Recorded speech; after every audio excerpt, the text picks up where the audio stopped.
My name is Brian Lyman. I'm a police lieutenant in New Jersey. I've been on the force for about 20 years now. And probably for the last 15 years, one of my specialties is training other officers on how to respond to things tactically. And after the Columbine shooting, I was tasked more with teaching officers how to respond to events at schools, such as Columbine and the events that followed. And the more training I did with these officers, it dawned on me that in many of these cases, the police officers aren't even getting to the incident, until after it's over. And so the real first responders are the teachers.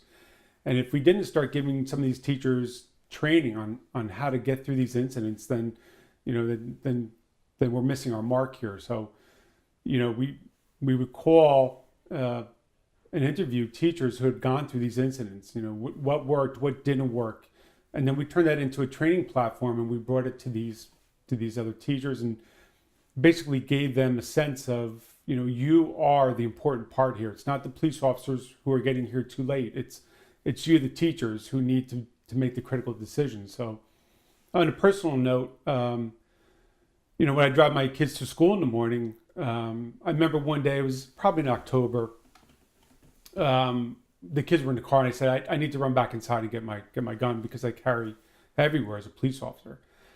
And my kids were basically saying, Dad, you don't need your gun. You're in your sweatpants. We're going to school.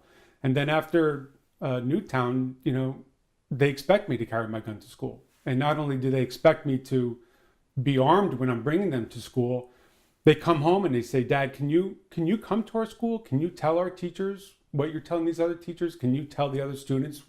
Because they're not telling us what to do, or they're not as into it as you are. So can you come to our school and maybe teach our teachers a thing or two? And I find that's the greatest reward in this.